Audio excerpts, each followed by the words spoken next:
Under the influence of radical environmental activists and American left-wing foundations, the Trudeau government has done everything it can to stifle the growth of Canada's oil industry by preventing it from transporting and selling its products. With Bill C-48, the Liberals imposed a ban on oil tanker traffic on the north coast of British Columbia, which brought the cancellation of the Northern Gateway and Eagle Spirit pipeline projects. After years of legal uncertainty, investors pulled out of the Trans Mountain Pipeline expansion project and sold it to the federal government for $4.5 billion. It is still uncertain when it will be completed. Unrealistic environmental requirements from the National Energy Board also killed the Energy East pipeline. Finally, Bill C-69 makes the process of building pipelines and other major energy projects so complex and difficult that it could prevent any new investment. Among other things, that bill requires projects to be analyzed based on the intersection of sex and gender with other identity factors. Because of these constraints, capital investments in the oil and gas industry have collapsed from $81 billion in 2014 to $37 billion in 2019.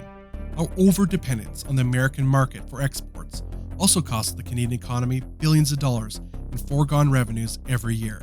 Alberta's economy has suffered a major setback, with tens of thousands of jobs disappearing in the oil patch and many more in local communities that depend on this industry.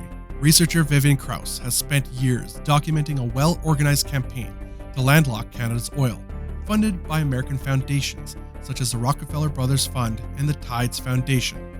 Almost all the groups involved in various types of campaigns and court cases against pipeline construction received money from them.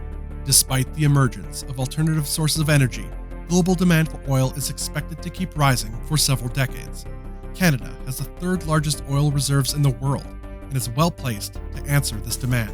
If this oil doesn't come from Alberta and Saskatchewan, it will come from elsewhere, mostly countries with poor environmental or human rights standards, such as Russia, Saudi Arabia, and Venezuela. If it is not transported by pipelines, it will be transported by rail, a much more dangerous method for both the environment and humans, as we saw with the Lac Mégantic tragedy. The oil and gas industry has been for decades a major source of employment, government revenue, and economic well-being for all of Canada. It should be allowed to grow, export its products, and bring prosperity to our country. A People's Party government will counter anti-oil and anti-pipeline propaganda from radical environmentalists and foreign foundations. Repeal Bill C-48 and repeal Bill C-69. Approve pipeline projects using a streamlined process. Find a private buyer for Trans Mountain. Reassert federal jurisdiction over pipeline construction by invoking Section 9210 of our Constitution, whereby Parliament can declare any project to be for the general advantage of Canada.